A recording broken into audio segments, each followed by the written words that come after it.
Good morning and welcome to the TeachWild World Oceans Day Conference. The theme for World Oceans Day is Together We Have the Power to Protect the Ocean. And today we're going to celebrate the great work that schools have been doing in protecting our oceans. In the TeachWild program, students from all over Australia have worked as citizen scientists in collecting data on marine debris. To tell us more about citizen science, I'd now like to introduce you to Professor David McGuinness. David is CEO at Earthwatch Australia. Are you online, David? Yes, I am, Geraldine, and thank you for the introduction. And welcome, everyone. This morning's conference celebrates a particular example of citizen science, and that is the TeachWild program that's been conducted by Earthwatch in cooperation with our corporate partners Shell Australia and our scientific partners the CSIRO. Citizen science is a term that's gained more popularity of recent times, but it actually goes back a long way. It refers to that process of non-trained scientists participating in scientific activity. Amateur enthusiasts once collected butterflies, they collected bugs, they observed birds, a whole range of activities that were engaged in, particularly in the last century, by amateur botanists, biologists, enthusiasts.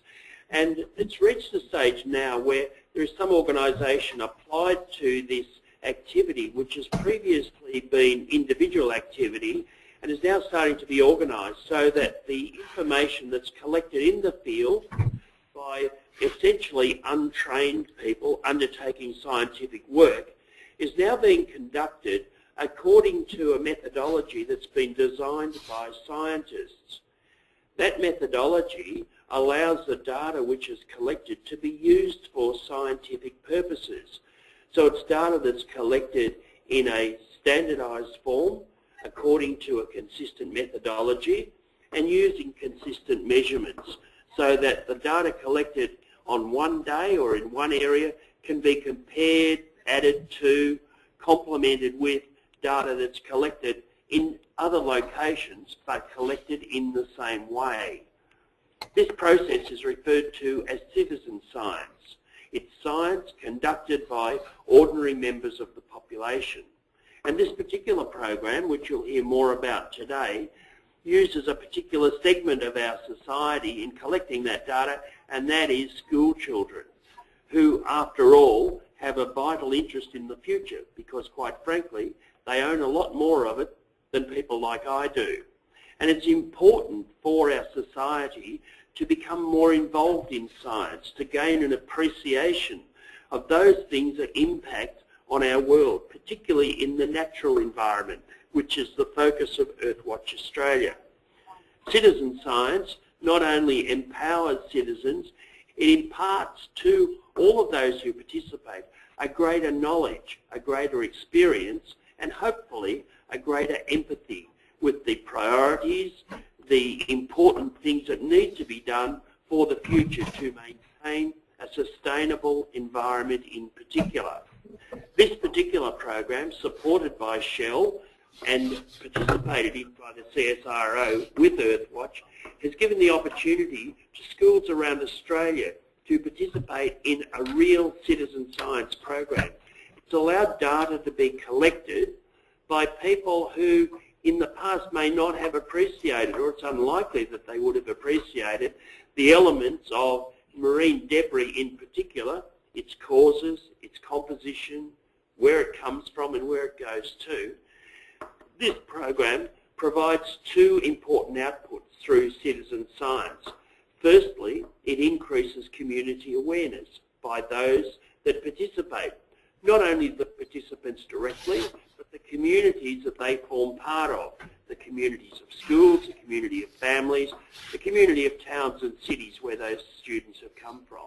It also imparts particularly important scientific knowledge about marine debris in Australia.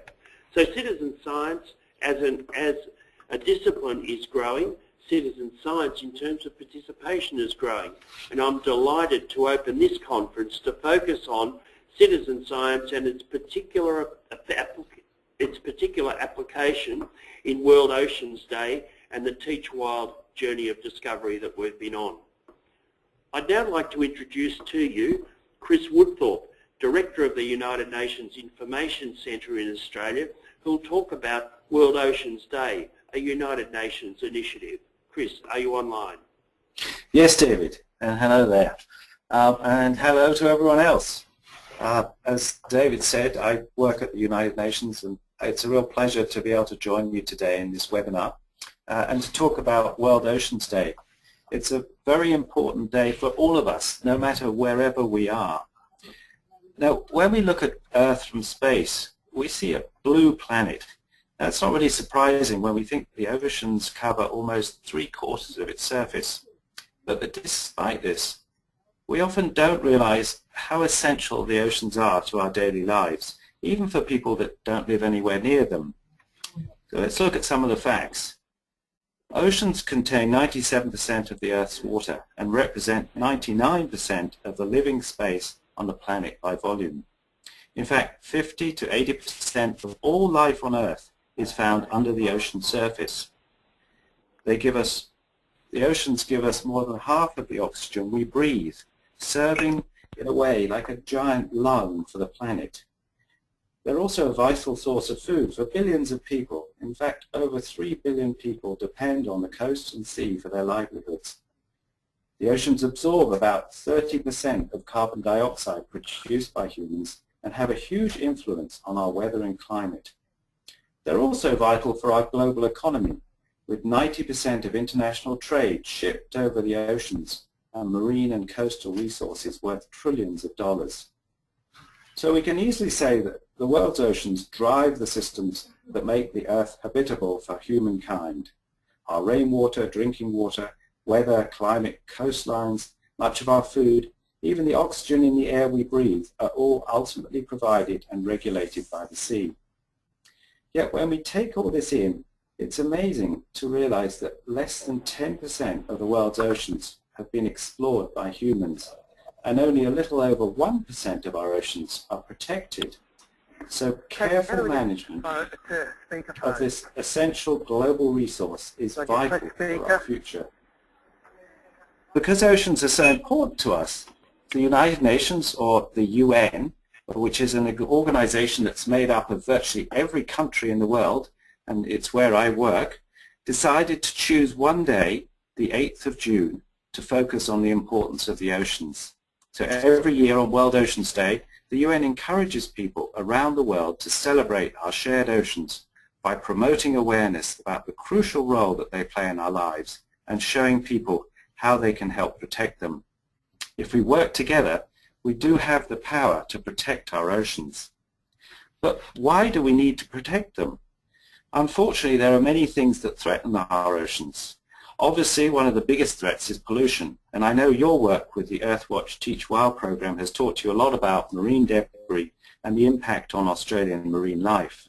As you know, most of the rubbish found at the coast and floating on the ocean is plastic, and it threatens marine life if they eat it or become entangled in it. But we mustn't forget other forms of pollution. Sewage, agricultural land runoff, oil spills, and nuclear accidents all have their own negative impacts on the health of our seas. There are other grave threats to our oceans. Overfishing, or catching too many fish too fast, is a big problem because many types of fish can't reproduce quickly enough to keep up. The world's population eats almost twice as much fish today as we did in the 1960s. And new technology like the huge super trawlers you see are becoming a large threat to fish populations. Global warming is another issue of significant concern because the oceans are absorbing the growing amount of carbon dioxide that humans are producing, and this is making the sea more acidic. Predictions show that by 2050, ocean acidity could reach as high as 100, or could increase by as much as 150%. Now this rapid change would give marine ecosystems very little time to adapt and may well lead to their destruction. I think you just have to look at what's happening to our coral reefs and the damage that acidification is doing. Global warming is also causing the sea ice to melt. and the combination of melting ice and warmer ocean temperatures is causing the sea level to rise. This is posing a serious issue for many of our neighbouring countries like Kiribati and Tuvalu, which risk disappearing entirely under the ocean. So what is the UN doing to combat these threats? Well, we're promoting scientific research and encouraging world leaders to talk about these problems and try and find solutions. But most importantly, we're asking everybody around the world to think about the role oceans play in their lives and how they can protect them. After all, if we work together, we can make a difference. And that's why this webinar today and the work you're doing is so important. And I'm really looking forward to hearing about your projects. You are participating in a global movement to protect the world's oceans. So let me finish by saying thank you for helping keep the oceans clean and healthy, and keep up the great work you're doing. Thanks, Christopher, for joining us today at the conference. World Oceans Day really is a great initiative of the United Nations. As we mentioned earlier, we're really here to celebrate all the work that's been done by citizen scientists in the TeachWild program. So I thought I'd just very quickly go through what teachers and students and corporate groups have been doing over the last couple of years in the TeachWild program. The first area has been Scientists for a Day, and there's certainly lots of students that are listening in today that will have been involved in the Scientists for a Day program. And what that's involved is working with scientists in collecting marine debris data, also completing beach observations, and then what you've done is you've actually entered that data into the National Marine Debris Database. So that's been one way that we've actually had schools involved in the program. The second way has been through field expeditions, and we've had a huge number of teachers involved in the field expeditions, and we've also had a range of corporate employees also involved in the program. The sorts of things that they've been involved in is marine debris surveys, marine debris boat tows, and turtle necropsies or dissections, and also seabird necropsies and dissections. So that just gives you an idea of what's been involved, and the really fantastic thing about the field expeditions is that teachers have been able to link what they're learning back to their students in the classroom. So just to give you an idea of just exactly where this program has gone over the last couple of years, you can see all those blue dots there on the screen. They're actually all the places in Australia that the scientists have actually worked directly with students. So to give you an idea of just how many students have been involved, we've had over 5,700 students involved in the Scientists for a Day program, which has just been fantastic. We've also had, if you can actually see the red dots there, the field expedition dots, and we've actually had over 160 teachers and corporate volunteers involved in the field expeditions and volunteering days. So that's just to give you an idea of just how much citizen science has been going on around the country through the TeachWild program. We're now up to what I think is going to be the really exciting part of the online conference. We're actually going to hear from 5 of our schools that have participated in the program, and they're going to talk about their experience with the TeachWild program and also potentially what they've been doing back at school.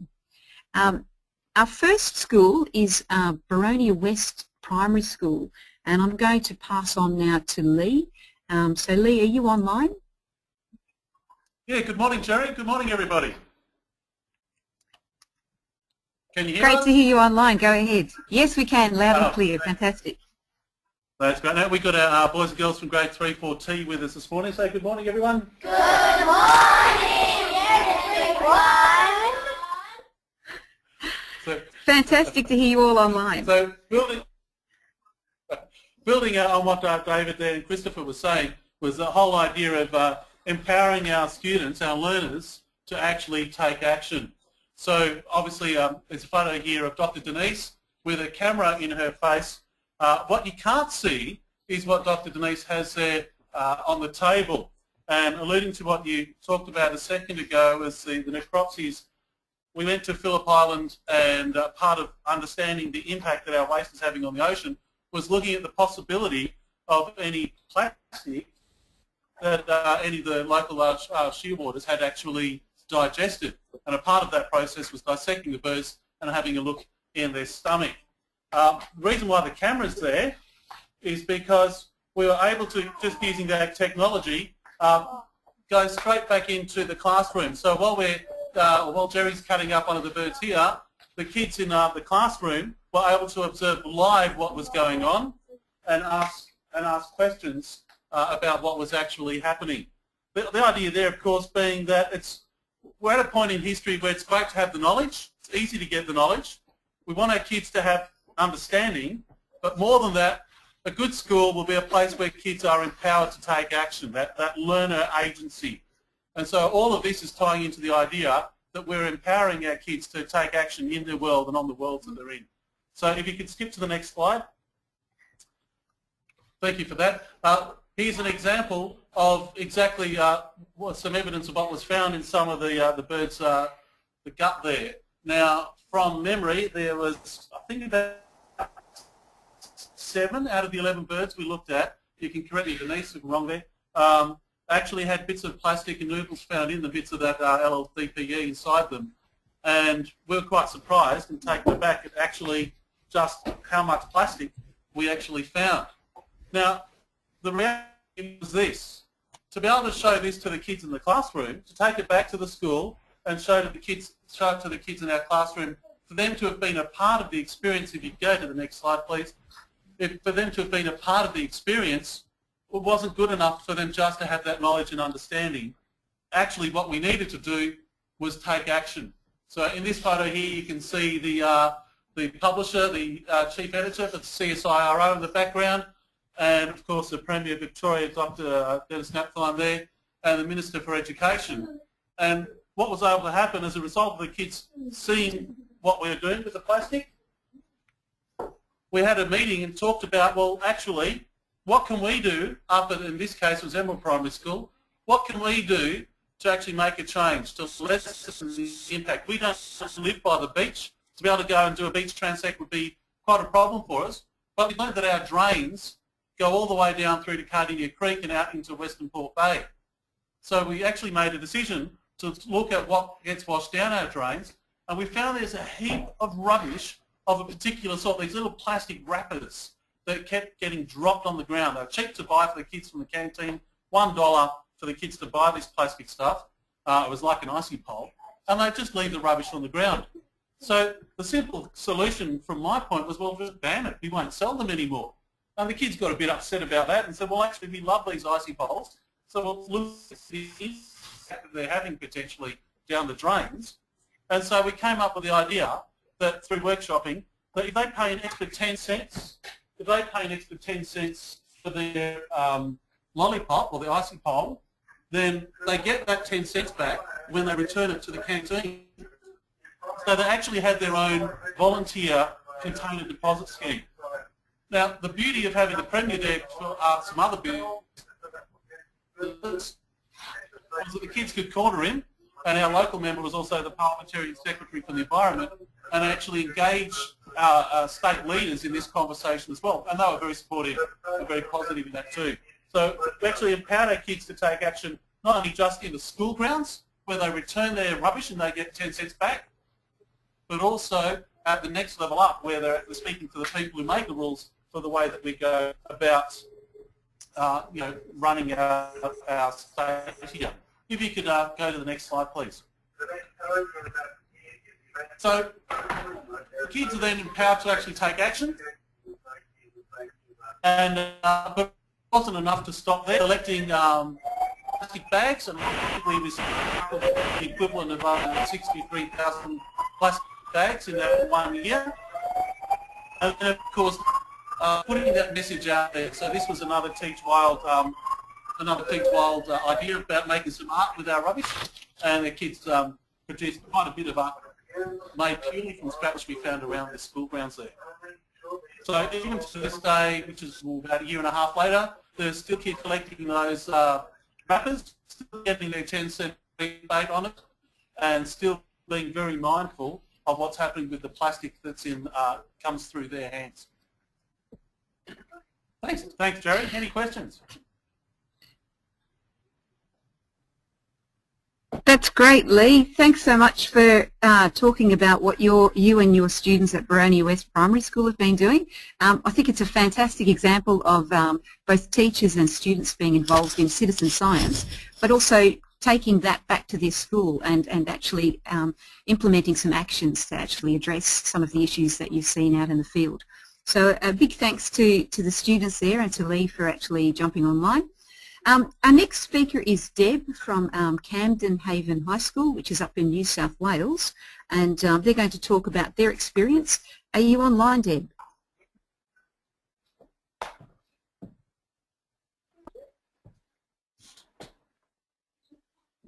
Hello, can you hear me? Yes, we can. Go ahead, Deb. Okay. Oh, hi everybody. I was very lucky to join a TeachWild expedition to North Stradbroke Island and participate in marine debris surveys, bird necropsies, turtle studies. It was a fantastic experience, really loved it. And then I could take that knowledge back to the school and get my marine studies classes involved in actually seeing what we can do here. So we have surveyed 5 beaches in our local area. We've looked at North Haven Beach, Diamond Beach, Kylie's Beach, Wash House and Pilot Beach. We've looked at Wash House and Pilot a couple of times, and we're going out again this Friday to do some more surveys there. Yeah, so can I have the next slide, please? Okay, this is a photo just showing some of the students involved when we went out to Diamond Beach and Kylie's Beach last year. That was in a national park, and this is a slide showing the students undertaking some of those beach transect surveys. What we've basically found is, if you can go back to the other one please, Geraldine, thank you. I'll stay on this slide for a little while. What we found is the beaches close to built-up areas was quite clean. So that was North Haven Beach. And I was quite surprised at that. I thought there would be a lot more rubbish on there than there was. But I'm guessing that a lot of the locals, they walk along the beach and pick up rubbish and take it back with them. That's my guess, but I could be wrong there. Then we went to Kylie's Beach, which is fairly remote in a national park, and that was the opposite. I thought that would be fairly clean, but it had lots and lots of debris, ranging from polystyrene eskies, light globes, toothbrushes, fishing gear, vodka bottles, beer bottles, things that have been left behind by tourists and visitors. There were also small pieces of plastic washed up, mainly white or blue colour pieces. We also saw that beach after heavy rain and had rough seas, and there were hundreds of plastic drink bottles washed up on that beach at that time. Another beach that we looked at, Pilot Beach, is a very popular swimming beach in the summer, and that one, after the summer holidays, we did a survey and it had lots of litter, mainly things that have been left behind like sandwich wrappers, bottles, cigarettes. We did also find some very small pieces of plastic that had probably been washed in. But this was pretty dirty not long after the summer holidays, where there'd been lots of tourists and visitors to the area. So again, it looks like people are just leaving and dumping things on the beach. We surveyed that beach again in May, and it was much, much cleaner. Obviously we're getting less visitors come in, so less things are being left behind on the beach. And we're going back out again on Friday to have another look at that beach. We are also now working with the local Camden Haven Community College and the old pilot station in Dumbogan, and we're continuing to do the debris surveys. It's all funded, so I've been really lucky to be able to get some extra funding, which means that I can take the students out on a regular basis. So I'm really happy about that. Okay, can I have the next slide, please? Okay, this photo shows you a shearwater bird. We found that on one of the beaches, and you can actually see a plastic lid inside it. There are also some very small pieces of plastic inside it as well. So that really brought it home to the students as to what is actually happening to our wildlife. They were pretty shocked when they saw that. So it was not nice to see, but I'm glad they saw it, because it really did make them think about what is happening with all this plastic in our oceans. Okay, next slide, please. Okay, this is just some of the items found on beaches. So glass bottles were common, plastic lids, small pieces of plastic, fishing gear, cigarettes, polystyrene. But yeah, a lot of it seemed to be things that had been left behind. Our goal now is to continue this research, and we want to present our findings at a school assembly, so get the other students involved, and that's our main sort of goal now. So we're heading in that direction, but we're going to continue looking at the beaches around here. Luckily, our school is pretty hot on making students pick up the rubbish in the playground. It's been really good at that for the last few years. So it's an active part of our supervision. Whenever a teacher is on playground duty, we always make sure the students are picking up the rubbish, etc. So in that regard, the students here are fairly responsible now, but in the past they weren't. So yeah, so that's it from me. Thank you. Thanks, Deb, and also to the Camden Haven High School group. I thought it was really great to see that you've continued to collect seasonal data in your area even after you've been involved with the program with the scientists.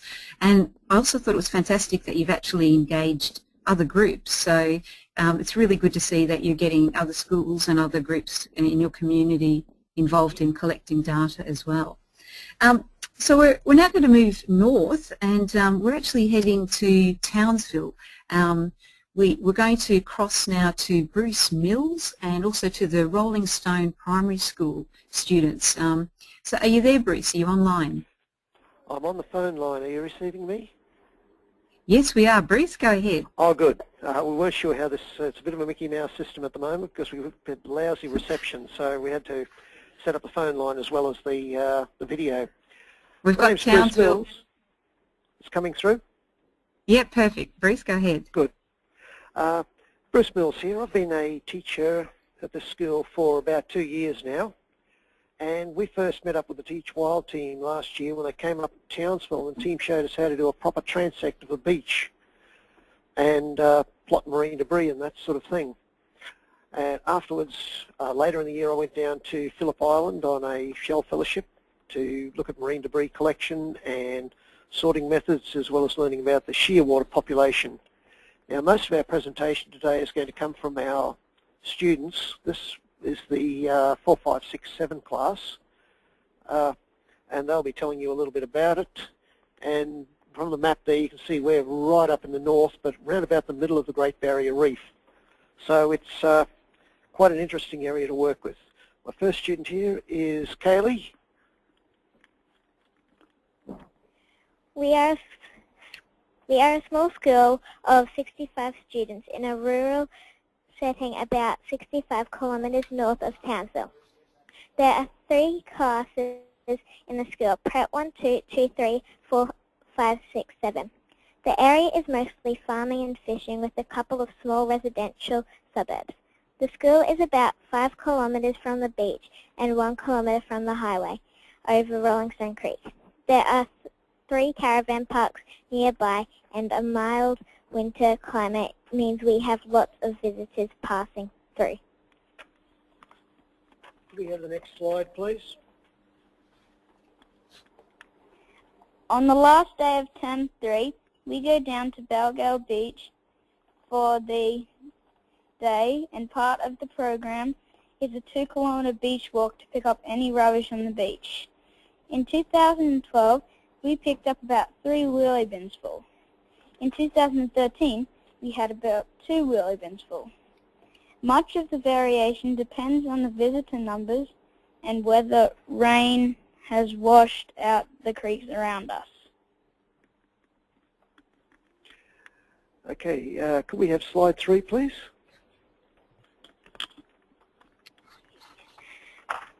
The 2 junior classes have been counting rubbish and watching what goes in the bin.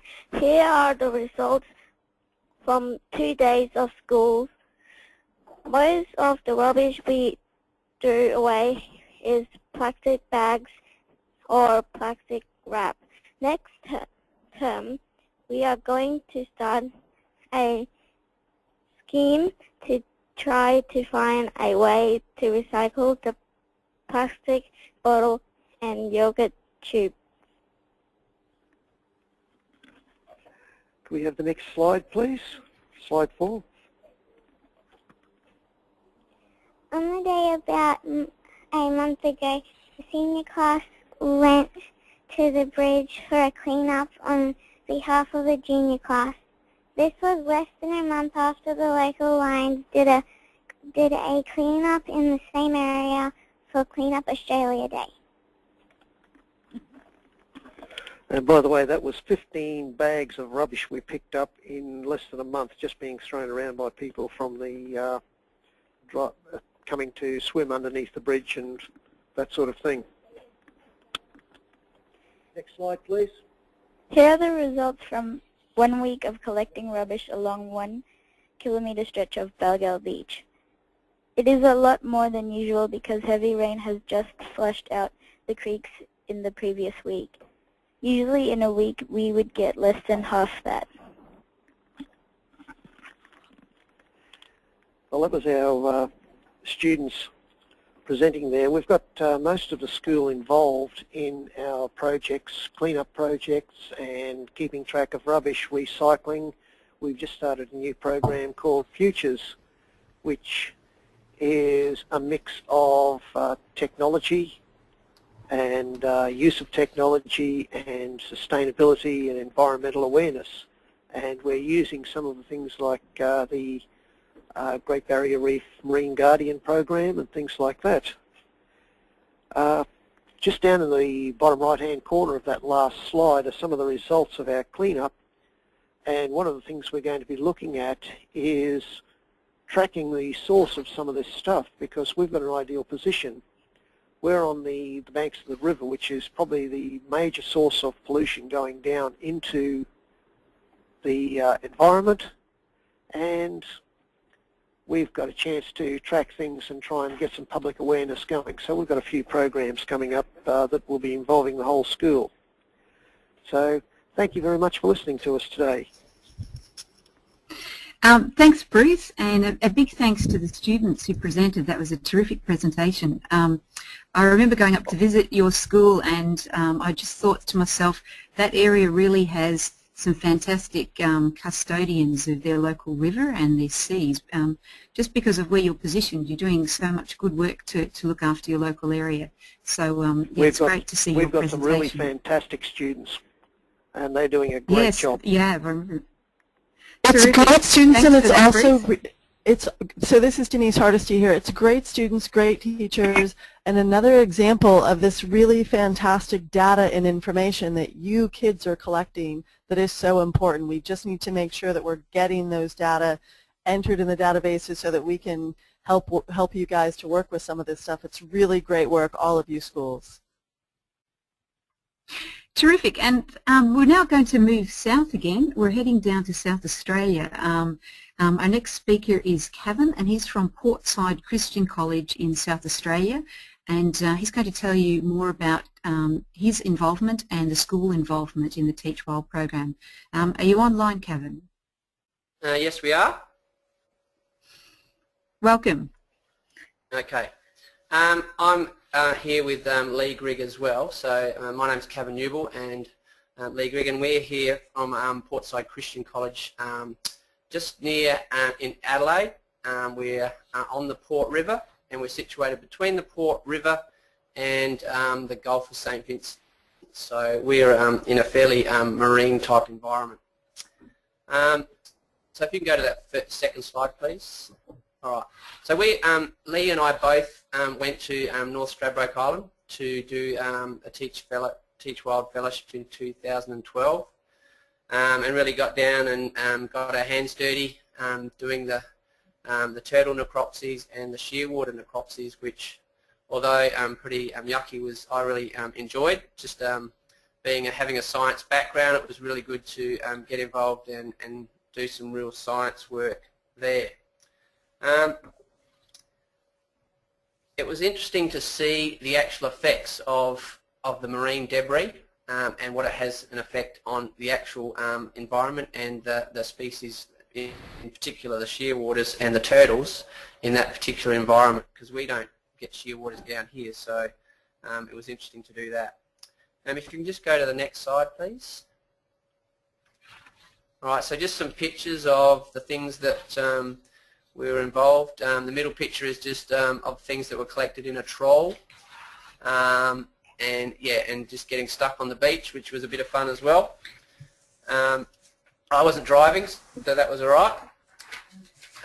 So if we move on to where we're situated near, we're really quite lucky, we're adjacent to some mangroves, so we can walk to the mangroves from our school in about 5 minutes, and we're able to take the kids down there and really look at what happens down there. Lee's just going to talk a bit about what she was doing there with the kids at the mangroves. For about 20 years now, we've been caring for this small stand of mangroves on the river. It started before I was a teacher, and it's just been exciting to see kids come back at different times and still ask.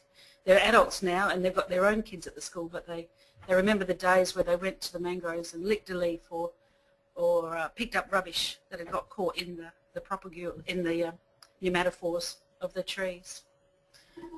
Alright, so part of the thing we're trying to, with TeachWild, to get the students I guess involved, because the marine environment surrounds us, we want to sort of see their importance to us, the mangroves, and how important they are as a fish nursery, particularly for our fish stocks in our Gulf, and what effect I guess marine debris has on them, and maybe how we can reduce that impact. So if you can go to the next slide, please. So we were involved in scientists for a day, and so I think Geraldine came down with a few scientists, and we went down to our local beach, which is only about 2 minutes down the road, and we were able to do some transects down there with our Year 6s, which I had tried to get a couple of them here, but things have not happened that way. So so here in this picture, they're just about to start a transect, and able to see trying to see what is on our local beach. So if you can go to the next slide, please. It was quite interesting. I've never seen one of these birds on our beach before, and I've lived by this beach all my life pretty much. And on that particular day, we found this bird. So we were trying to figure out whether it was the shearwater. We're not totally sure, but it's certainly not a bird we see around our area very frequently. And in subsequent weeks, when I've been surfing down further south, I found quite a few on some of our surf beaches down near Victor Harbour. So there was obviously a bird die-off, and they've got caught in the currents and washed down and end up on our beaches. So that was quite interesting. Next slide. Okay, so this is me with in the middle of a transect with some of the kids. So if we can go to the next slide too, please. And this is once we got back to our class, we were able to start to do the sorting process of finding what types of debris we found on our beach. and most of what we found was mostly local rubbish. Because we're in a Gulf situation, we don't get a lot of things washing in from the ocean currents, so it's mostly local. So if we can get on to figuring out where it's coming from, then we'll maybe able to do something about it. Next slide. Okay, that's just a further sorting process, so you can go to the next slide. Alright, this is probably one of the issues that we've been looking at a bit more closely, which is the resin pellets. And we're finding them on our beach in a housing area called West Lakes, which has a lake next to it, and these pellets wash up onto the beaches there, and we find that they're actually coming in through the stormwater, which you can see the picture on the right. That's the stormwater sort of entry part. Yeah, we're looking at, we've looked at some drainage maps, and we sort of know about where they come from, so we need to take this a little bit further to see if we can, with the kids, take some action to see if we can stop those pellets getting into the system. Next slide. So this is on the other side of West Lakes, where it actually enters into the Port River. So the pellets get through West Lakes because they float, obviously, and then they'll end up in Port River, which then, as it's an estuary, it washes out into the sea. So the pellets can then go off to who knows where. Okay, next slide. Alright, so we've also looked at this with the Year 4 science, and we look at packaging, and we have gone down to that area I just showed you, and looked at what packaging ends up on the beach around that, or caught up in the mangroves, and then that gives the kids an idea of what our packaging, where all these things come from, where they go, and maybe then we started to look at how can we stop that in different ways. Okay, next slide. Okay, and we were obviously involved in Clean Up Australia Day. We do that every year, so and we try and do that through the year as well. And students also collect break tags and ring pools, bring them into school, and they can be recycled, or the ring pools go off to make artificial limbs for people. All right, so that's the end of our presentation. Thank you.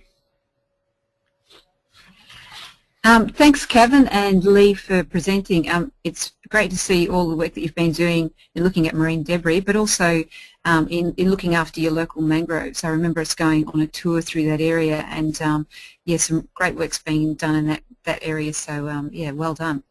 We're up to our last school. No problems. We're up to our last school speakers, and our next group are a group of students from Clonard College. They're going to tell us about their school's involvement and also about a short film that they've produced. So girls, are you online? Yes, we are online. Hi Linda, how are you? I'm good, thanks Geraldine. I'll hand you over to Paulina to start off with. The girls are here ready to tell you what our school's been doing over the last couple of years. So here's Paulina, and we'll get you to change the slides. We need to jump from 1 to 3, but I'll let you know when. So here's Paulina. Terrific. Clonard College is very proud to have been involved with the TeachWild program from its inception. We responded to a request for expressions of interest from Earthwatch and became involved as a pilot school for the program. Geraldine and Denise brought Chris Wilson and a team of scientists from the CSIRO to Clonard to work with our environmental science students. They taught us about the dangers of marine debris in our environment and explained the significance of finding out more about the marine debris that washes up on our beaches. Their plan was to get students to assist with data collection from all around the Australian coastline. We then went down to Brimley, where our study beach was. Video footage was taken of students conducting the beach survey, and Denise was interviewed by the 6 p.m. project. This was very exciting and a fantastic way to validate to us the significance of the work we were doing with the CSIRO. The students then made the footage into a short film, which was used to officially launch the TeachWild program in Perth. This was very exciting, and we were really pleased that the work we were doing in class was making a difference by informing other schools about the program. Can you skip to slide 3, please? Thank you. Our sustainability students were involved in the International Kids Teaching Kids Conference in Caloundra and presented on the TeachWild program, teaching other students about the dangers of marine debris and how to do a beach transect for data collection. Our environmental science class then ran an awareness campaign on bottled water, which resulted in bottled water being removed for sale from the school canteen and a filter water system being installed so students could fill up their reusable water bottles. Can we go back 1 slide now, please? We have since been involved further in collecting and entering. We have since been involved further in collecting and entering data as a school, and very lucky Miss Edwards was awarded an Earthwatch scholarship which enabled her to travel to North Stradbroke Island and work with scientists at Queensland University Research Station. Miss Edwards came away understanding that more education was needed so people could understand just how damaging plastics are to the marine environment and its wildlife. In particular, she was concerned about how the popular form of celebration of releasing helium balloons was doing so much damage, so that when she asked if we were interested to make a short film about the problem of balloons being released into our environment, we were interested. We wanted to continue the work that Clonard has been done so far with the TeachWild program. Can we go forward 1 slide, please? My name is Laura Udall. My name is Sam Jepson. And my name is Paulina Erzeg. We are all Year 9 General Science students of Miss Jennifer Edwards, and we all attend Clonard College, Geelong. Throughout the production of this film, a fellow friend of ours named Samantha Jepson was kind enough to offer her services by hand-painting each and every image and backdrop for this stop-motion film.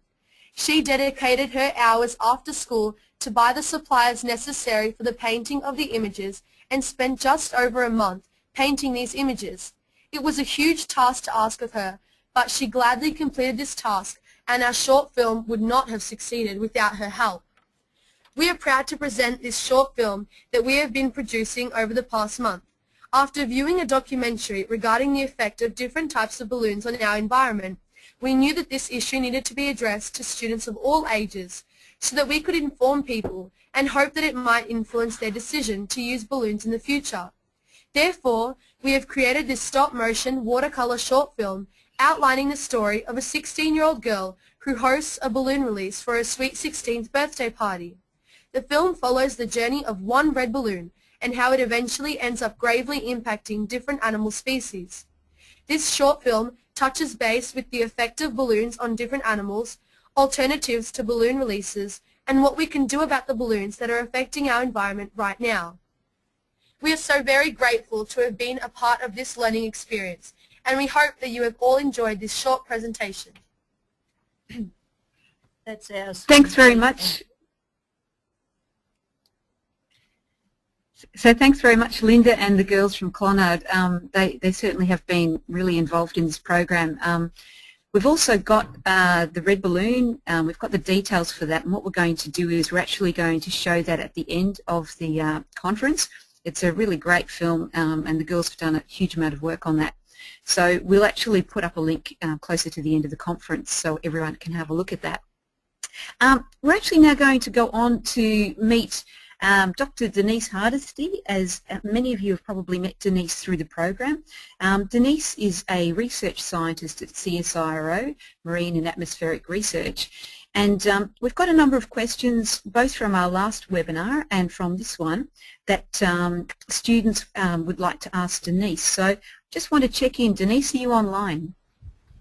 I'm here, and great to hear about all the exciting work you guys have been doing. It's really, really inspiring for me as a scientist running this program, and it's really great to hear about all the cool things you guys are doing. You're so smart and creative. It's fantastic. Terrific. Well, Denise, I've got a couple of questions here. The first one came in yesterday from a TAFE college in South Australia. The question from the students there was, has the data gathered from the National Marine Debris Survey been used to suggest policy changes within government, industry or the wider community? So that's a really great question, and one that I'm pleased to say this work has been seeing quite a bit of interest and uptake. So at the moment we are having active discussions with the Department of the Environment and their various research teams, and they are now interested in helping to host this national marine debris database that everybody is contributing this information to, so that it can last in perpetuity, so it can last for a really long time, and that people can continue to contribute their data and their information. So in addition to that work, myself and Chris Wilcox, the other lead scientist on this program, we've also been asked specifically by the Department of the Environment to provide input to various pieces of policy and legislation around, for instance, the National Threat Abatement Plan. And the Threat Abatement Plan is this national piece of work, or document that explicitly states that marine debris has been identified as a key threatening process because of its potential for and known causes of harm to wildlife. So we've actually been asked to provide input to the department to say, hey, what work are we doing? What do we know now that we didn't know before? And we've also been engaging with and talking to a lot of people, not just within Australia, but globally. So we've also been involved with the International Whaling Commission. We've been asked to come and present findings from the citizen science program to the Center for the Convention for Biological Diversity, and we've been asked to participate in a lot of different areas and to help provide this information so that it can help to underpin and to inform policy and decision making, both within Australia and hopefully as well within the global community. Thanks, Denise. Our next question is from Luca, and Luke has asked, how did our area, which was Aireys Inlet in Victoria, compare with other areas in Australia for marine debris? So as many of you may know, and some of you may not, we've actually gone all the way around the country, around the entire continent pretty much, and we've sampled approximately every 100 kilometers. Now, I'm not sure exactly how much rubbish was found in the area closest to Aireys Inlet in Victoria compared to some of the other areas, so I may have to get back to Luca with a specific answer to that. But in general, we found quite a range of different amounts and types of rubbish. But as we were hearing from earlier, we also found that, yes, certain areas are what we call accumulating areas, where we find lots of rubbish, say, maybe because it's surveyed after the holidays and that sort of thing, as Deb was discussing. And one of the really important things that we found in our survey results is it does look like this illegal dumping, so people just going to beaches and leaving things, is quite a problem, which also means that we can figure out and have quite effective local solutions to those problems. Great. So the next question is from Nicole, and Nicole wants to know, how long have you been a researcher, Denise? Well, I've been doing science as a job for about 23, 25 years. So I've been doing science for a long time, and I've worked on every single continent in the world. So I've been really lucky to get to work in lots of great places around the world. And although I have to say this marine debris work has been some of the best work that I've ever gotten to be involved with, and a large part of that's because I get to work with the next generation of hopefully really enthusiastic scientists. Terrific. The next question is from Paddy, and Paddy's question for you, Denise, is what will be done with the information that you've collected? So the information that we're collecting, we share with people. So I go out and give public seminars to school groups, to community groups. I also present some of our research findings at international conferences, so I talk to other scientists. I also spend some time talking to the media so that they can understand how big this problem is, talking to school groups as well. And then we also try to put this information out there into the wider world so that people can find out about the results of some of our science. And the ultimate goal or hope and aim is that this information can be used so that we can start making better decisions, so that we can figure out what are the sources of this rubbish, and so that we can stop this rubbish from getting out there into the oceans where it doesn't belong. Great. The next question we've got, Denise, is what's happening with the Great Pacific Garbage Patch, and are they going to clean it up? So there are actually 5 areas that are considered garbage patches, and they call those the 5 gyres. And the Great Pacific Garbage Patch is the most well-known of all those different areas. And those are basically accumulating zones. So that's places in the ocean where rubbish seems to congregate or to aggregate. So we find more of it there than we find in lots of other areas. Those areas actually tend to be quite far away from land, so to clean them up is very, very expensive. Now, there have been some potential solutions proposed. There's a young entrepreneur who's maybe now 19 or 20 who is trying to develop an actual machine that can go out into these garbage patches and to help clean things up. So cleaning this stuff up is actually really tricky because it's not all just big bits of rubbish like these lolly wrappers and cans and bottles and drink bottles and those sorts of things like we find on beaches. What happens out there in those areas is that, yes, there are some really big stuff like buoys and fishing line and ropes and nets, but there's also mostly really, really, really small things. And those really, really small things that are the size of those industrial pellets we were hearing about before, those are really difficult to pick up and to clean up, and it's very expensive to do that. So the best solution for all this is really for us to make better decisions to clean up our rubbish and to stop it getting out there in the first place. Thanks, Denise. We've got time for one more question. The last question is from Grace, and Grace asked, what seabird is most at risk from plastic? So that again is a really good question, and we've actually just finished doing some work to look at all the different seabird species in the world, or to look at 188 of the different seabird species, and some in it. And rather than say like the actual one species that's most at risk, because there are lots of different species that are at risk, from shearwaters like some of you have seen, to albatross, to little storm petrels, and all sorts of other species. But one of the areas that looks like it is most at risk is actually the Southern Ocean waters between Australia and New Zealand.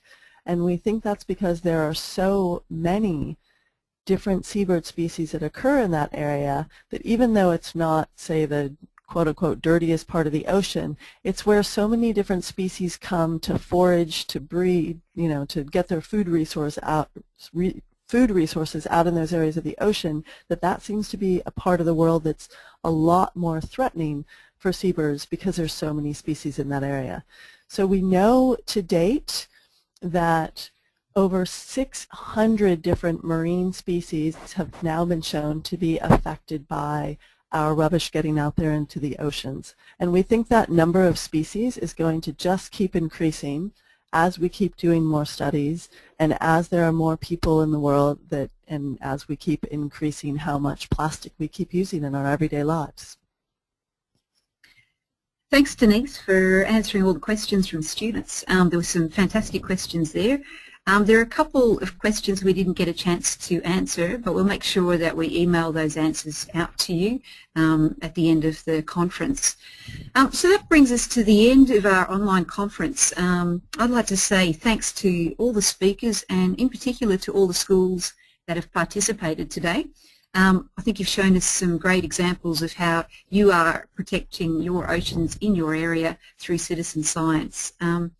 What we're going to do now is we're going to put a link in the text box on the right-hand side of your screen. And what you'll be able to do is you'll actually be able to click on that link and you'll be able to go straight through to the film that the Clonard students have created. So on the right-hand side of your screen, there's a text box there and a link should come up shortly and you'll be able to click onto that. So I'd just like to finish off by saying thanks so much to everyone for participating today, and bye for now.